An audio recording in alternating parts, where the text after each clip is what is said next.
Israel the Last Stylebender Adesanya, arguably the best striker to ever compete in the UFC.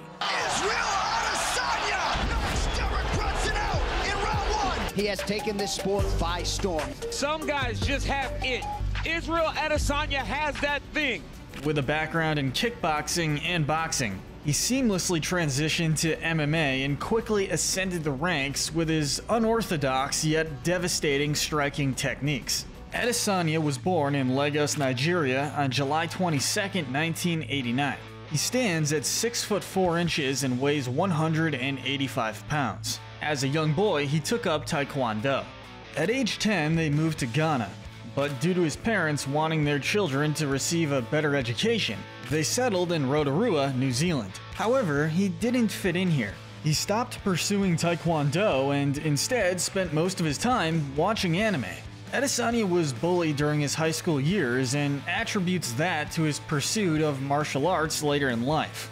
He would ultimately graduate and enroll in the Universal College of Learning in Wanganui. At the age of 18, he made the decision to cease his studies in pursuit of a career in kickboxing. He went on to amass an amateur record of 32-0 before turning professional and fighting in China. At age 21, Adesanya moved to Auckland and began training in MMA under Eugene Behrman at City Kickboxing. It was here where he trained with future UFC fighters such as Dan Hooker and Alexander Volkanovski. Let's briefly go over his professional kickboxing career now. Adesanya began his professional kickboxing career in China with a 7-fight win streak.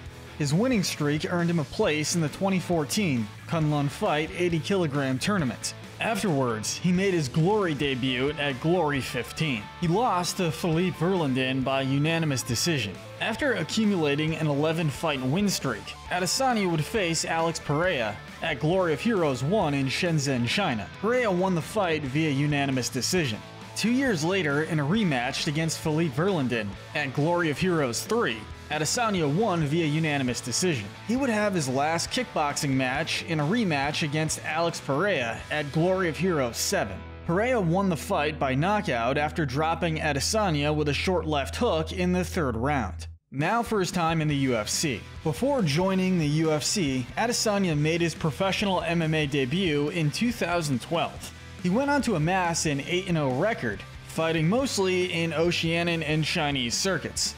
During this run, he won the AFC Middleweight Championship at Australia Fighting Championship 20 with a first-round TKO over Melvin Juilliard. He also won the Hex Fight Series Middleweight Championship with a first-round KO of Stuart Dare. In 2018, he made his UFC debut against Rob Wilkinson at UFC 221. He won the fight by technical knockout in the 2nd round. Adesanya's next fight took place 2 months later against Melvin Vettori at UFC on Fox 29. He won that match by split decision. At the Ultimate Fighter 27 finale, Adesanya faced Brad Tavares and won the one-sided fight via unanimous decision. This would earn him his first headline event. Adesanya faced former UFC middleweight champion Anderson Silva in the main event of UFC 234. He won the fight via unanimous decision. 2 months later, he faced Calvin Gastelum for the interim UFC middleweight championship in the co-main event of UFC 236. In what was arguably the fight of the year, Adesanya won the back-and-forth fight via unanimous decision. He then faced Robert Whittaker in a title unification bout, headlining UFC 243 for the UFC middleweight championship. In what was the most attended UFC event in history, Adesanya won the fight via knockout in the 2nd round. He then went on to face 3-time UFC title challenger Yoel Romero at UFC 248. He won the fight via unanimous decision, though many fans and pundits felt disappointed due to the low activity by both fighters. Title fight. You gotta give the judges something to score. If you're getting paid for a championship fight, let's see what you do. In his next title defense, Adesanya faced fellow undefeated fighter Paulo Costa at UFC 253. He won the fight via TKO in the 2nd round. This fight would drum up some major controversy, but we'll get to that soon. Adesanya decided to move up weight classes and would face Jan Blachowicz for the UFC Light Heavyweight Championship headlining UFC 259. He weighed in 5 pounds under the limit and subsequently lost via unanimous decision. This marked the first time he had been defeated in mixed martial arts. He moved back to middleweight for rematches against Marvin Vettori at UFC 263 and Robert Whittaker at UFC 271, winning both by unanimous decision.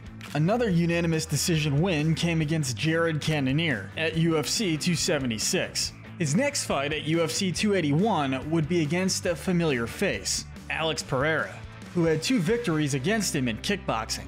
Adesanya lost the fight and title via technical knockout in the 5th round, his first loss at middleweight. A rematch between Pereira and Adesanya for the UFC Middleweight Championship took place at UFC 287, and Adesanya won the fight and title via knockout in the 2nd round. Now let's take a brief look at his contracts and earnings. Israel Adesanya has recently signed one of the most lucrative contracts in the history of MMA, though he wasn't always paid that much. He earned $153,000 in his UFC debut in 2018. That number jumped up slightly to $178,000 when he faced Anderson Silva at UFC 234. His contract then jumped to a base pay in the 6 figures, and he had his first $1 million payday against Robert Whittaker at UFC 243, where he took home $1.09 million. This would become the norm as he made $1,540,000 at UFC 253 and $1,740,000 at UFC 259. Prior to UFC 271, he signed a new contract which stated a base pay of $1 million for his remaining fights. This would ultimately set up his largest payday ever at UFC 281.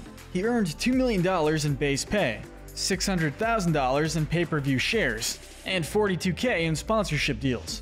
Although he lost the bout, he walked away with another $2,642,000 in his pocket. So now that we know how much he makes, how does he spend his cash? And real quick, if you're liking this video, hit that notification bell and tell us which UFC fighter we should cover next. Since his debut as a professional martial artist, Adesanya has splashed some of his cash on luxury rides. He bought a McLaren 720 Spider to celebrate his middleweight title win at UFC 243. He also purchased a luxurious Rolls-Royce Cullinan SUV and 2 Range Rovers, for a total car collection value of $1,330,000. He also bought his mom a Porsche Cayenne SUV, and his dad a brand new Bentley Continental GT, worth $202,500. He's also got quite the watch collection. His most expensive watch is an Audemars Piguet, which goes for $220,000. And he gifted his father a new Rolex Date 840, worth $30,000. Now for some moments that caused some waves in his career. Adesanya faced accusations of steroid use before he knocked out Costa at UFC 253. Fans were puzzled as to why Adesanya's right pectoral muscle was noticeably swollen, which can be a common side effect in males who take performance-enhancing drugs, as they cause hormone disruption. Adesanya shot down these claims and insisted the swelling of his pec came from smoking marijuana. And after du Plessis punched his ticket to a title fight with Adesanya at UFC 290, things got ugly. Adesanya was born in Nigeria and Africa, but lives and trains in New Zealand. Du Plessis was born in South Africa and has lived there his whole life. That fact is what has caused tension between the two, but ultimately Dana White had this to say. What were the racial undertones? Israel Adesanya can say whatever he wants to say. Who gives a shit? It's time to talk about his personal life. Before taking up fighting, Adesanya regularly competed in dance competitions across New Zealand. He highlighted his passion for dance in a choreographed walkout at UFC 243. And he's also a big fan of anime, and his nickname is a reference to Avatar: The Last Airbender. He even has a tattoo of the character Toph on his forearm. Adesanya is not married, but he did date Charlotte Powdrill for a long time, and recent reports emerged that his ex-girlfriend is demanding half of his net worth. He's now dating Australian model Shanna Evers. Now at this point, you probably want to know his career earnings. Adesanya's paydays continue to rise, so we're sure his net worth will as well. Having said this, his total career earnings to date are $13,391,500, and he has a total net worth of $6 million. Thanks for watching.